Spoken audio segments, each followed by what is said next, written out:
नमस्कार, मैं डॉक्टर रजनी मीना, सहायक आचार्य राजनीति विज्ञान, राजकीय महाविद्यालय राजगढ़ अलवर। आज की कक्षा बीए पार्ट थर्ड ईयर के पॉलिटिकल साइंस के विद्यार्थियों के लिए आयोजित की गई है।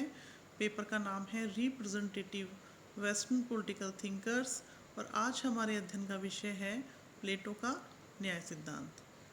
प्लेटो ने अपने प्रसिद्ध ग्रंथ द रिपब्लिक के अंतर्गत न्याय सिद्धांत का प्रतिपादन किया और इस पुस्तक का वैकल्पिक शीर्षक न्याय मीमांसा भी रहा।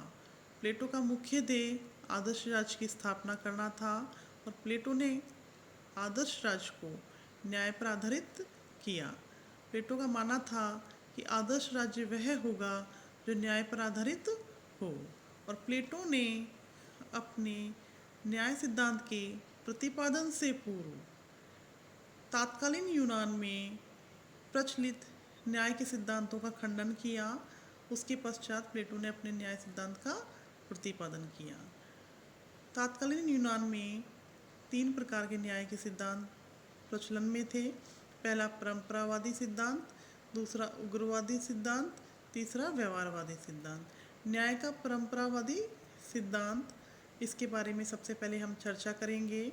प्लेटो ने अपने ग्रंथ रिपब्लिक के प्रथम अध्याय में सेफालस और उसके पुत्र पॉलीमार्क्स न्याय के ऐतिहासिक तथा परंपरावादी सिद्धांत का आशय स्थापित करने का प्रयत्न करता है।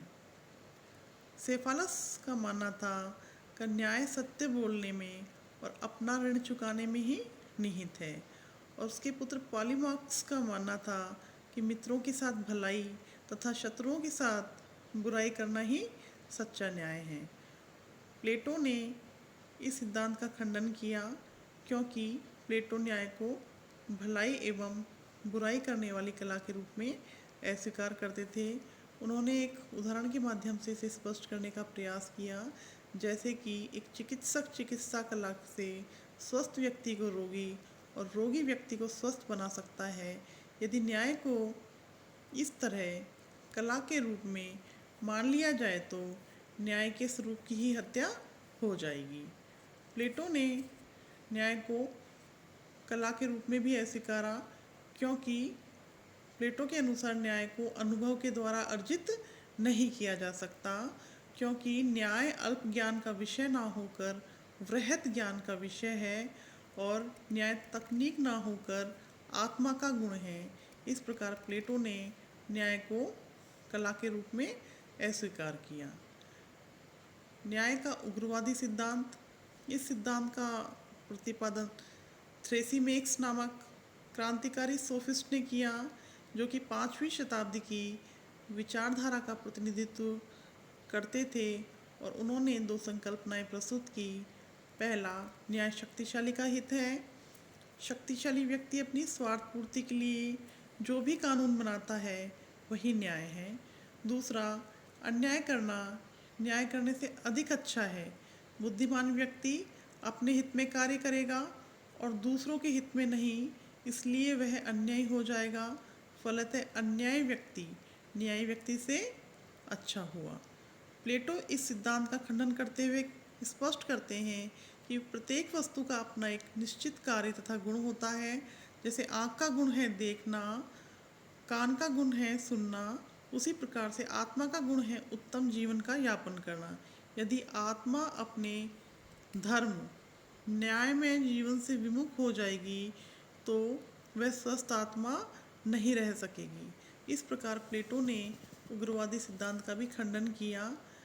न्याय का व्यवहारवादी सिद्धांत, इस सिद्धांत के प्रतिपादक ग्लाउकोन थे और वो न्याय को शक्तिशाली का नहीं अपितु दुर्बल व्यक्तियों का हित मानते थे। उनका मानना था कि न्याय भय का शिशु है। व्यवहारवादी मत के अनुसार न्याय का जन्म शक्तिशाली व्यक्तियों की स्वार्थी आकांक्षाओं से दुर्बलों की रक्षा करने के लिए हुआ, अतः न्याय भय की संतान एवं कृत्रिम वस्तु है। प्लेटो ने इन तीनों ही सिद्धांतों को अस्वीकार किया और प्लेटो ने न्याय की एक अनूठी धारणा प्रस्तुत की।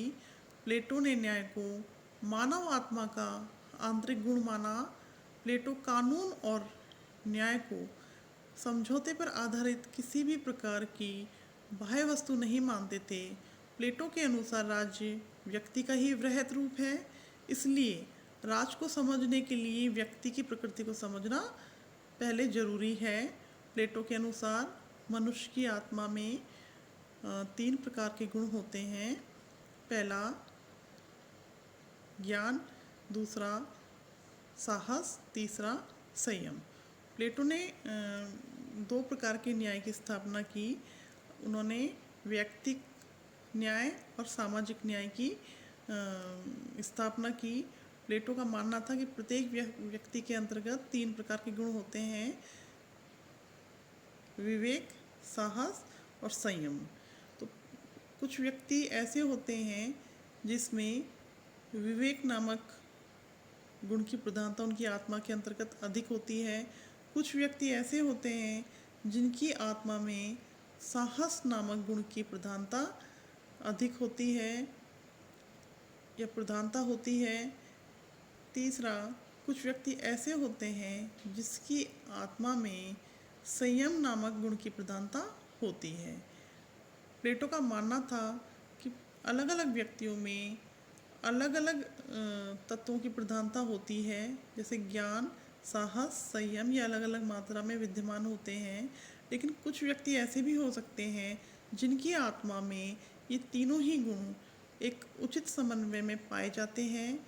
यदि किसी व्यक्ति की आत्मा में तीनों गुणों का उचित अनुपात में समन्वय है या तीनों गुण उचित अनुपात में विद्यमान है, तो उस व्यक्ति की आत्मा में चौथा गुण न्याय उत्पन्न हो जाएगा।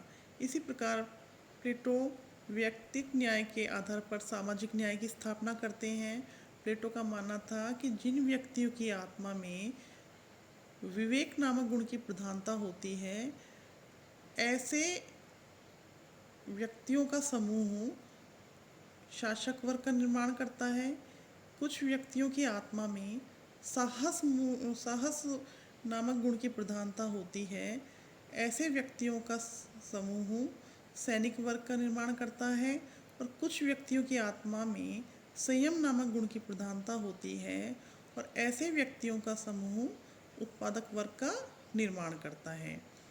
जब ये 3 वर्ग समाज में स्थापित हो जाते हैं, शासक वर्ग, सैनिक वर्ग और उत्पादक वर्ग, तो ये तीनों अपने अपने कर्तव्यों का निर्वहन निष्ठापूर्वक करते हैं और ये एक दूसरे के कार्यों में हस्तक्षेप नहीं करते। तो ऐसी स्थिति में समाज में न्याय नामक गुण की स्थापना हो जाएगी। इस प्रकार प्लेटो ने 2 स्तरों पर न्याय को स्थापित करने का प्रयास किया: व्यक्तिक स्तर पर न्याय और सामाजिक स्तर पर न्याय। और प्लेटो ने आत्मा के जो गुण हैं या तत्व हैं, उनके माध्यम से न्याय की संकल्पना को स्थापित करने का प्रयास किया। अब हम प्लेटो के न्याय सिद्धांत की कुछ विशेषताओं के बारे में यहाँ चर्चा करेंगे। तो हम कह सकते हैं कि प्लेटो का न्याय बाह्य जगत की वस्तु ना होकर व्यक्ति की आत्मा की प्रतिध्वनि है, जिसे आत्मा का एक विशेष समन्वयात्मक गुण कहा जा सकता है। न्याय अहस्तक्षेप के सिद्धांत से संयुक्त है। आदर्श राज्य में प्रत्येक वर्ग के कार्य निर्धारित हैं और सामाजिक न्याय प्रत्येक सदस्य से अपेक्षा करता है कि वह दूसरों के कार्यों में हस्तक्षेप ना करें। इस प्रकार प्लेटो ने अहस्तक्षेपवादी सिद्धांत को प्रतिपादित किया। प्लेटो का सामाजिक न्याय कार्य विशेषीकरण का सिद्धांत है। प्लेटो प्रत्येक वर्ग से अपने अपने कार्य में दक्षता की अपेक्षा करता है। प्लेटो की न्याय संबंधी धारणा वैधानिक धारणा नहीं है, वरन नैतिक और सर्वव्यापी है। इसमें मानव के केवल वैधानिक कर्तव्यों का ही नहीं, वरन समस्त कर्तव्यों का उल्लेख किया गया है। प्लेटो का न्याय सामाजिक एकता का सिद्धांत है, क्योंकि प्लेटो तीनों वर्गों में एकता एवं सामंजस्य स्थापित करने को ही सामाजिक न्याय मानता है। अब प्लेटो की न्याय के सिद्धांत की खूबियों की चर्चा के बाद हम प्लेटो के न्याय सिद्धांत की कुछ कमियों के बारे में भी यहाँ चर्चा करेंगे। प्लेटो का न्याय सिद्धांत कानूनी धारणा नहीं, वरन एक नैतिक धारणा है। प्लेटो दार्शनिक वर्ग को समझ शक्तियाँ प्रदान कर देता है जो कि अनुचित है। प्लेटो ने न्याय सिद्धांत में कर्तव्यों को प्रधानता दी है, व्यक्तिगत अधिकारों को नहीं। सच्चे न्याय की अवधारणा में कर्तव्य और अधिकार दोनों का समावेश होना चाहिए। प्लेटो का न्याय सिद्धांत कार्यों के विशेषीकरण पर अत्यधिक बल देकर वर्ग विभेद को मान्यता देता है और प्रोफेसर पोपर के शब्दों में हम कहें तो प्लेटो विशेषाधिकार को न्यायपूर्ण कहकर पुकारता है, जबकि हम विशेषाधिकार के अभाव को ही सामान्यतः न्याय समझते हैं।